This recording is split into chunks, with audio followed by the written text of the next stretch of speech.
when it comes to foreign lobbying, make AIPAC and all of its operatives and the entire Israel lobby required to register under FARA, just like everybody else does. And if they don't, they go to prison, just like everybody else does.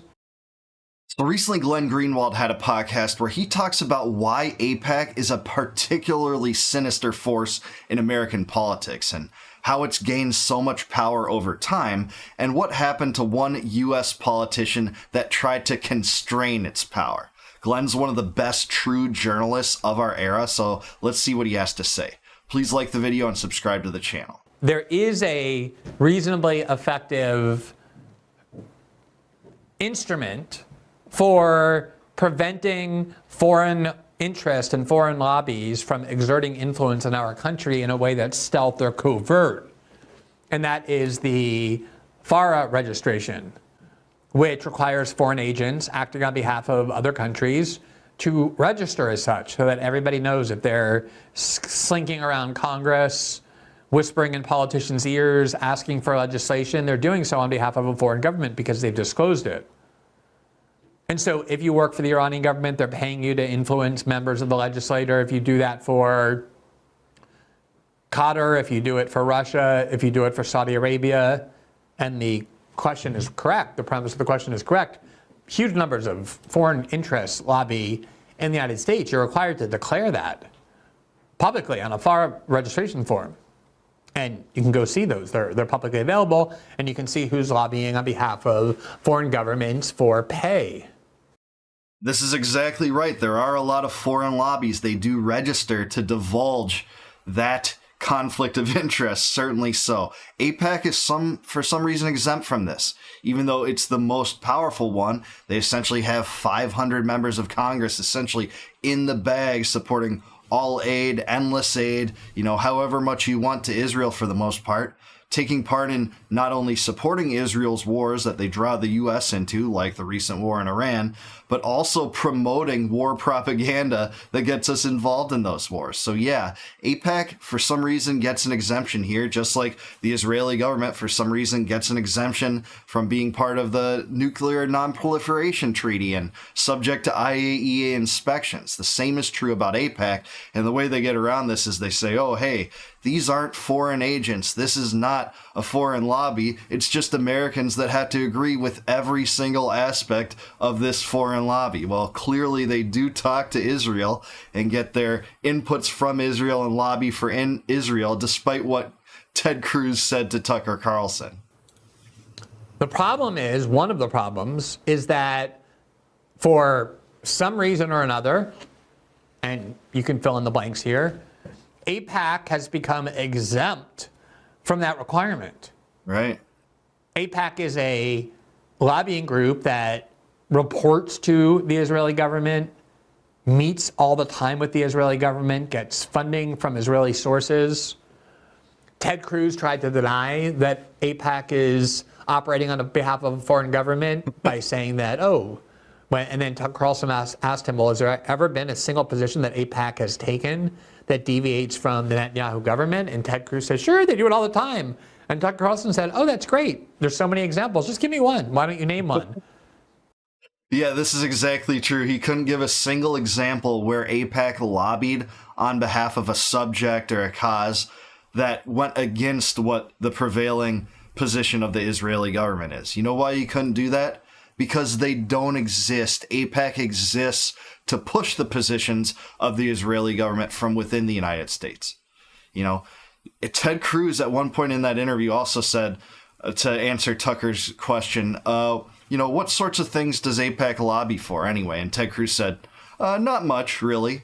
And you can watch this on tape. I'm not making this up. But no, they actually do lobby for quite a few things, including endless support for Israel, financial, military intelligence, support for their wars, support for interceptor missiles that were just used over there.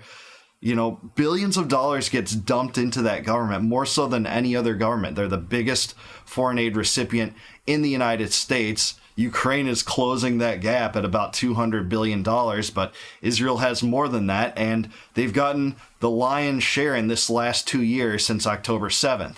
About $20 billion last year, and I think we're on par for that to be the case again. So Glenn's right here. And of course, Ted Cruz couldn't, because it never happens, because AIPAC is an arm of the Israeli government trying to exert influence in the United States. And yet, for some reason, for a lot of reasons, in contrast to all the other examples I just named, when you have to fill out a foreign agent registration form, people who work for AIPAC or on behalf of the Israel lobby don't. And their claim is, oh, we're not lobbying for Israel, we're lobbying for the United States. And we just believe that if the United States does everything that Israel wants, that's good for the United States. We're an American group, we're patriotic. Right, what kind of farce is that? Imagine that kind of group, but if it was Russian. There's this Russian lobby, and you can, just say, well, this isn't a Russian lobby. Putin has no directorial control over it. It's just Americans that want to do exactly what the government of Russia does. How would they be treated? Would they be called traitors? Would they be called deviants and idiots and imbeciles and propagandists? Yes, they would. They would be dragged over the coals by the mainstream media, by the establishment politicians. All the neocons and Zionists would point to this fact. It'd get in major news articles, and those people's reputations would be tarnished and ruined. They'd be canceled. But for some reason, Israel gets away with it. And Israel is the most dangerous partnership that the U.S. has had in the last century. But they still get away with it. We're America first. We just think that America benefits when it does everything that the Israeli government tells it to do. John F. Kennedy actually strongly advocated and started to demand that the predecessor group to AIPAC register as a foreign agent, an agent of a foreign government. He couldn't understand why it didn't have to alone among all the other groups. And it never ended up happening because JFK's presidency ended when he was killed. Again, I'm not drawing any kind of causal link there. I'm not even trying to imply it. I'm just giving you the chronology as to why that never came back. And since then, nobody has ever talked about that. So that's one thing. Yeah, I'm less charitable than Glenn. I think that is one of the major reasons the CIA despised Kennedy, and Dulles despised Kennedy. Also, Dulles got dismissed, essentially fired by Kennedy. And the Bay of Pigs was a debacle that opened up Kennedy's eyes to the true evils that were these CIA regime change operations. In the Bay of Pigs case, they didn't even think it was going to be successful, that this initial false flag part of the operation would be successful in toppling Castro's regime. They were relying on the fact that, hey, once Americans were dead, we can push Kennedy to support the full-bore regime change. So there were many reasons that the CIA despised Kennedy, and many people believe that they were involved in his assassination. But yeah, Glenn is right. Kennedy tried to get the AZC, the American Zionist Council, to register as a foreign lobby, like many foreign lobbies do, like Glenn talked about. He failed in doing that, and that's one of the reasons why the CIA detested him. The other is that AIPAC is uniquely well-financed in terms of being a lobby operating on behalf of foreign governments. And it hides that in a lot of ways, but I'll just give you an example. In the last Congress, there were two members in particular who AIPAC identified as being too critical of Israel. They were both black members of Congress who represented primarily black poor districts. And their rhetoric started to become, which is threatening to AIPAC, wait, why are we sending billions and billions and billions of dollars to Israel when Israelis enjoy things like better access to healthcare and more subsidies for college than our own citizens do, when millions of Israelis have better standards of living than millions of people in the United States, including in my district? Why are we sending the money there instead of keeping it at home and improving our lives? And those two of the people they identified as highly vulnerable were Jamal Bowman and Cori Bush. And I've certainly had lots of criticisms of both of them, particularly Jamal Bowman, but also Cori Bush.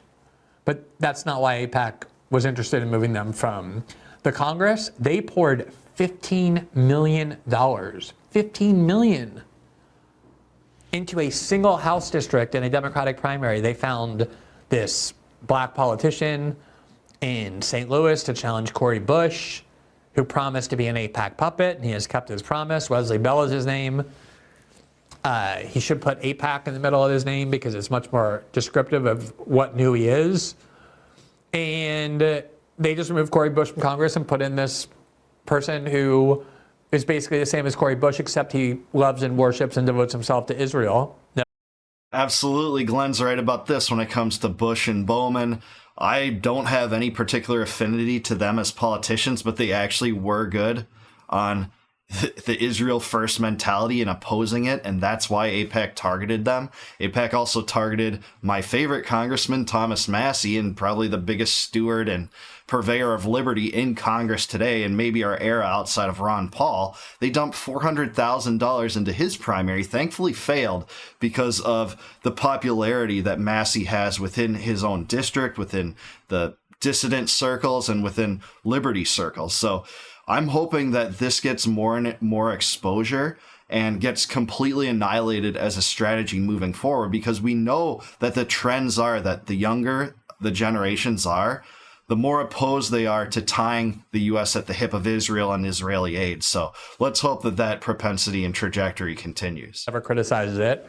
And they did the same with Jamal Bowman. They got George Latimer, who's white, but he was a county executive known in the district, and they poured $15 million into that. I don't know of any other interest group on behalf of a foreign government that has not just the ability, but the brazenness, the willingness to be so open about destroying people's career in Congress if they're not sufficiently loyal to a foreign government.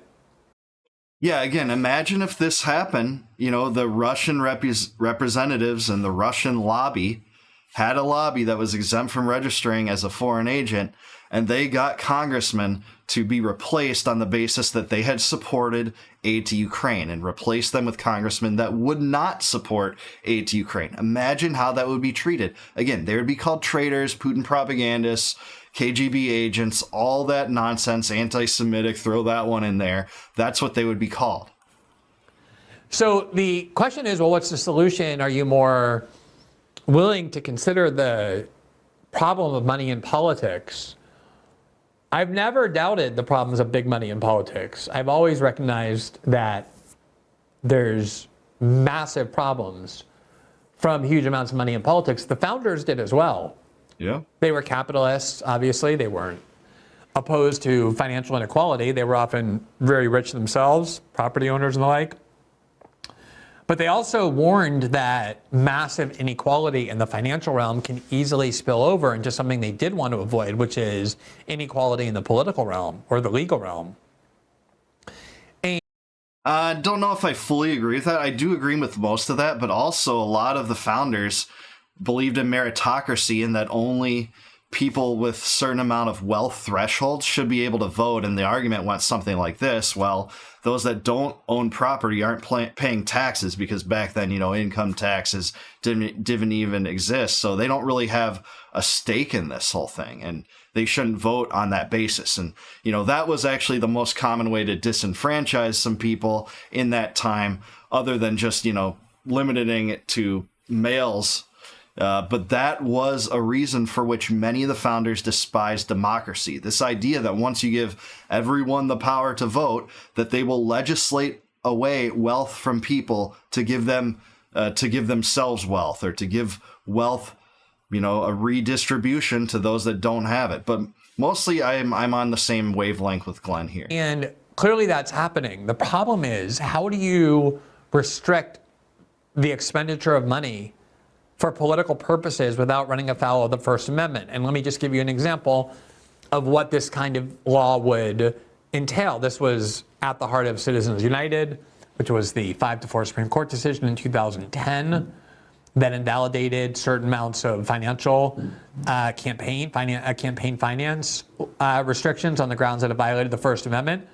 Let's say you're a group that wants to improve conditions for the homeless, and you want to bring attention to the problems of the homeless and particular solutions you really believe in as a citizen. You're just like trying to pursue a cause, a political cause that you believe in. And so you get together a bunch of money from your friends, from other groups, you save your money, and you use that money to publish films and ads and documentaries about which politicians are helping the homeless and which ones are harming them. And then you also maybe hire somebody who has influence in Congress who can get you into doors to talk to members of Congress to try and persuade them to enact legislation that will help the homeless. If you have laws that say that you can't lobby, you can't spend money on political advocacy, it's not just going to mean that Israel and Raytheon can't go into Congress or that Facebook and Palantir can't. It's going to mean that nobody can. And that clearly is a restriction on your ability to, not your ability to, but your right under the Constitution to petition your government for redress, to speak freely about grievances you have against your government. Yeah, generally agree here. The only thing I would add is that, money will exchange under the table no matter what. This is politics. This is politics at the highest level of the U.S. empire, of the deep state. So money would exchange regardless, and political promises and assurances and, hey, I'll support you if you do this for me, regardless of what the law says. But the law would make it all out in the open that this is duplicitous, that this is barred, just like the foreign lobbies that do have to register under FARA. I've always thought the better solution than trying to restrict First Amendment rights by eliminating money from politics is to equalize it through public campaign financing. So if your opponent raises $10 million through billionaire spending or very rich people, the government will match your funds and give you $10 million. We do have matching funds in certain places. Here's where I'll disagree with Glenn. His heart's in the right place, but we're $37 trillion in debt, and to finance this imposes the hidden tax amongst the populace. It's called inflation, when the Federal Reserve just prints money, and this is more wealth redistribution that the U.S. doesn't have. And, we're on the verge of bankruptcy. Our debt payments are more than the Pentagon's budget now at over $1 trillion. So this I can't get behind, is just using government to finance campaigns in this way. But again, Glenn's heart's in the right place, and I can see why he supports this. It's just not the remedy that I would have. We also have now a better tradition and culture of small dollar donors that compete with big money donors. I mean, Bernie Sanders' campaign was drowned in money in 2016 because of small donors. Yeah. AOC has insane amounts of money that largely come from small donors over the internet. Donald Trump had a ton of small donors in addition to very big ones. And Zohran Mamdani actually got so much money at the start of the campaign from grassroots donors that he actually asked not to give anymore, because under the matching fund system of the city, where you can raise money up to a certain level and then they match it, he reached the maximum. He didn't need any more money because he wanted to get the matching funds. And that has been encouraging, that the internet and that various fundraising networks enable small donor contributions to really amount to a huge amount and make people competitive who aren't relying on big money. This I'll agree with totally, and Ron Paul was a master of this. All the money bombs that he had in 2007 and 2008, and again in 2011, 2012, raising money from individuals, you and me, Joe Blow, laymen, people in the streets, U.S. soldiers who supported him more than any other candidate because of what his foreign policy was. It is encouraging that the internet, the independent media are encouraging this as an outlet more than the political machine that is funded by the lobbies exclusively for the lobbies. But once you start trying to regulate how people can spend their money for political causes, remember, Citizens United grew out of a advocacy group. They were conservative. They produced a documentary publishing and highlighting and documenting what they believed were the crimes and corruptions of the Clintons before the 2016 election. Before the 2008 election. Yeah. So they made a film about one of the most powerful politicians on earth, and it contained information they wanted the general public to see before going and voting, potentially making her president. And that was, they were told, a violation of campaign finance laws because they were a nonprofit, which meant they were a corporation. And under the campaign finance laws in question, corporations, including nonprofits or unions, were banned from spending money 60 days before an election. And that's why groups like the ACLU and labor unions sided with Citizens United and argued that this campaign finance law that the court by a 5-4 decision overturned is in fact unconstitutional. People forget the ACLU and labor unions that also would have been restricted were also part of the urging of the majority decision, even though it's considered a conservative decision. I think there are much better ways to equalize the playing field when it comes to foreign lobbying, make AIPAC and all of its operatives and the entire Israel lobby required to register under FARA, just like everybody else does. And if they don't, they go to prison, just like everybody else does. Amen. That is the solution. Get them to register, reveal this, put it right out in the open that this is the Israeli government. This is the cause and lobby of the Israeli government. It's not an American lobby, despite what Ted Cruz and all the Zionists and neocons want to tell you.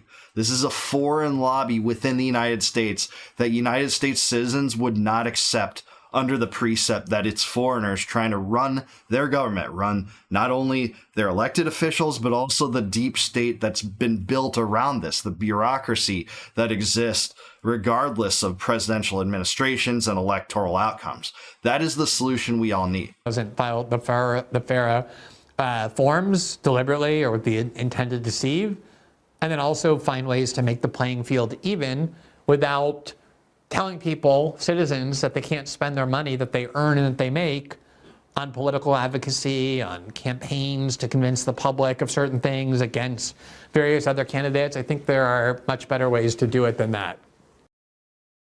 Yeah, Glenn's right on the money here. Very few things to disagree with from my perspective with him on this. The solution is to get AIPAC to register, put this out in the open. And look, I am so encouraged that there is a, left, right, libertarian, dissident kind of coalition exposing AIPAC for the first time I can remember in my life. It's actually getting some buzz, some headway. People are talking about it on podcasts. We have Glenn Greenwald talking about it here. We have Marjorie Taylor Greene recently on Tucker.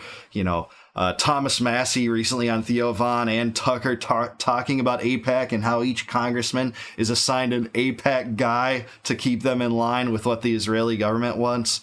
You got all these people talking about this, getting on independent media and exposing foreign influence within the United States for really the first time. And it's especially encouraging that you're seeing some of these voices come from the right, come from the populist right and the dissident right that doesn't necessarily disdain Israel or despise Israel, or certainly not Israeli citizens, but they despise the idea of foreign influence in our government and wouldn't accept that for any other country other than Israel. We're tied at the hip with Israel. It goes beyond financial. It's lobbying. It's culturally. It's the war propaganda machine is built up to support that entire apparatus. And to stop that propaganda, AIPAC must be dismantled, defunded, or at least forced to register under FARA, just like any other foreign lobby. So Glenn's exactly right here, but I do want to hear from what you guys think. Let me know down below, is AIPAC the most powerful lobby in Washington? Do you agree with Glenn Greenwald? And do you have any other solutions other than what's been laid out here about how to limit their power and to suppress it and eliminate foreign influence in government? Let me know in the comments below. Please like this video, subscribe to the channel, subscribe to Glenn too. He's absolutely amazing. And consider becoming a YouTube member by clicking the join button below. You'll support my channel, and also by doing that, get access in advance to all my videos before they're released on YouTube. And I really appreciate all the support. Until I see you guys next time, no more war, no more debt, no more inflation, and no more empire. Peace out, guys. Catch you in the next one.